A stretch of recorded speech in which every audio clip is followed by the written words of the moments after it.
Hello everyone, Shanu sale collection ব্লগের next ভিডিওতে প্রত্যেককে জানাচ্ছি ওয়েলকাম। আজকের ভিডিওতে দেখাবো আমি কি করে রেজিন ফটো ফ্রেমে লাইট অ্যাটাচ করতে হয় এবং ফটো অ্যাড করতে হয়। যারা নতুন আছো আমার চ্যানেলে, নতুন দেখছো ভিডিও, তারা কিন্তু অবশ্যই চ্যানেলটা সাবস্ক্রাইব করে নাও, কারণ এখানে টিউটোরিয়াল ভিডিও দেওয়া হয়, আবার লাইভের মাধ্যমে বিভিন্ন ধরনের জুয়েলারি সেল করা হয়। আদারওয়াইজ যারা নতুন জুয়েলারি বানিয়ে বিজনেস স্টার্ট করতে চাও তাদের জন্য ক্লাসেরও ব্যবস্থা করা রয়েছে। তো ক্লাস আপডেটের ভিডিও এই চ্যানেলেই আমি পাবলিশ করে থাকি।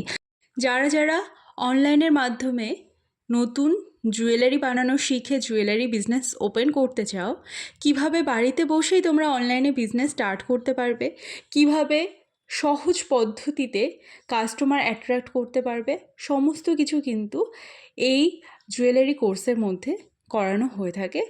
এটা শুধু স্টুডেন্টদের গাইড করিয়ে দেওয়ার জন্য যারা অনলাইন বিজনেস সম্পর্কে কিচ্ছু জানে না তাদের জন্য। এমনটা নয় যে আমি অনেক বড় বড় কোর্স করেছি বা পিএইচডি করেছি কোনো এরকম কমার্শিয়াল বিজনেসের উপর, একদমই সেটা নয়।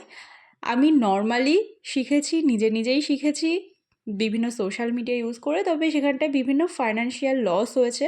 তো এই ফাইন্যান্সিয়াল লসগুলো যাতে তোমাদের না হয় সেই গাইডেন্সের জন্য কিন্তু আমি এই ব্যবস্থাটা করেছি। আর প্রচুর স্টুডেন্ট কিন্তু আমার কাছ থেকে জুয়েলারি মেকিং শিখে তারপরে কিন্তু বিজনেস স্টার্ট করেছে এবং তাদের সেলও হচ্ছে। তোমরা যদি নতুন বিজনেস স্টার্ট করতে চাও অবশ্যই উপরে দেওয়া নাম্বারে যোগাযোগ করো। এবার চলে আসি যে জিনিসটা শেখাচ্ছি তার কথায়। এই যে লাইটগুলো রয়েছে এগুলোকে কর্ক লাইট বলে। প্রথমত ছবিগুলো তো আমি B6000 দিয়ে সেট আপ করে নিলাম। তারপরে এই যে কর্ক লাইট রয়েছে এই কর্ক লাইটটা ভালোভাবে মুড়িয়ে যেহেতু এটা চৌকো, তাই চৌকো আকার দিতে হবে এই লাইটটাকে। যেহেতু এটা একটা লম্বা তারের লাইট এবং এই লাইটটা রেজিনের মধ্যেও খুব সুন্দরভাবে জ্বলে। তো ব্যাটারিতে চলে কর্ক লাইটটা এবং রেজিন স্টোরে কিন্তু এই লাইটগুলো পাওয়া যায়।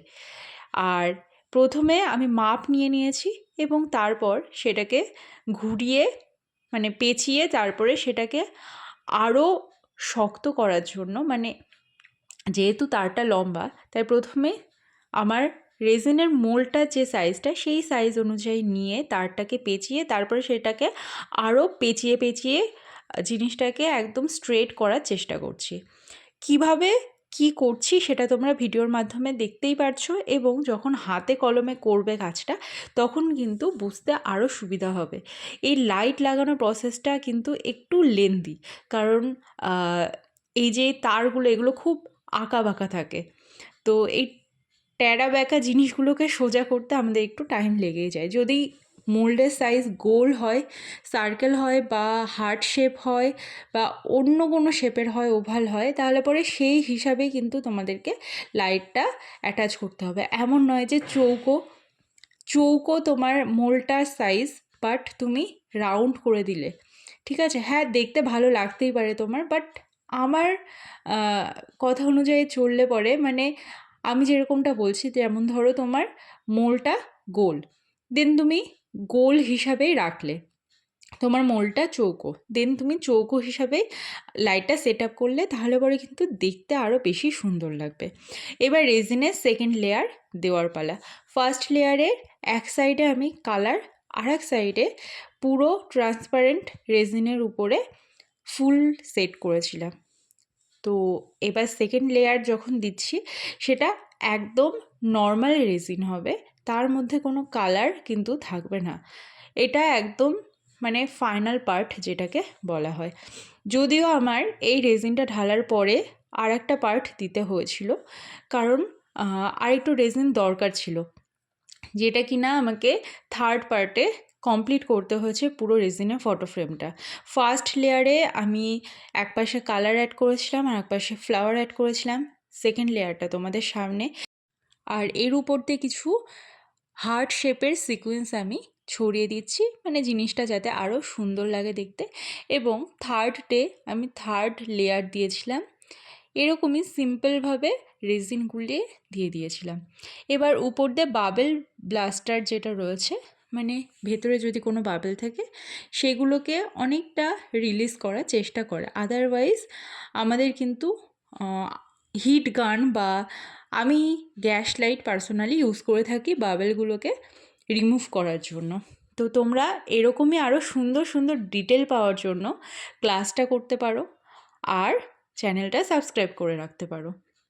এইবার আমরা যারা রেজিনে কাজ করি তারাই জানি ডিমোল্ড করতে কতটা আনন্দ লাগে আমাদের। ডিমোল্ড করার টাইম হয়ে গিয়েছে, টোটাল 3 দিনের ধরে এই প্রজেক্টটা চলছিল। আর সাইড দিয়ে অনেক সময় আমাদের এক্সট্রা রেজিন থাকে, যে রেজিনগুলো আমাদেরকে কেটে ফেলতে হয়। কাটার জন্য আমি একটা নাইফ নিয়ে নিয়েছি। এই নাইফটা দিয়ে ক্লে জুয়েলারি বানাতেও আমার অনেক হেল্প হয় এবং রেজিনের সাইড দিয়ে যে এক্সট্রা রেজিনগুলো থাকে সেগুলো সাইড কাটিংয়ের জন্য অনেক সুবিধাজনক। যেই অর্ডারটায় আমি কাজটা করেছি, মানে এই যে রেজিনের ফটো ফ্রেম, এটা যাবে মেঘালয়ে। বাবা মায়ের বিবাহবার্ষিকীতে বাবা মায়ের পুরনো কিছু ছবি, বিয়ের কার্ডের ছবি, এই সমস্ত কিছু নিয়ে এই ফটো ফ্রেমটা তৈরি হয়েছে, যেটা চলে যাবে মেঘালয়ে তার বাবা মায়ের কাছে উপহার হিসাবে। তো সম্পূর্ণ দায়িত্বটা আমার উপরে ছিল। বাট আমি তাকে বলেছিলাম যে পিঙ্ক কালারের থিমের মধ্যে দিলে কেমন লাগবে। বললো ঠিক আছে, তুমি তোমার পছন্দ মতো করে দাও। তো যখন কাস্টমার বলে দেয় যে তুমি তোমার পছন্দ মতো করে দাও, তো জিনিসটা করতে আরও মানে আমরা স্বাধীনতা পেয়ে যাই।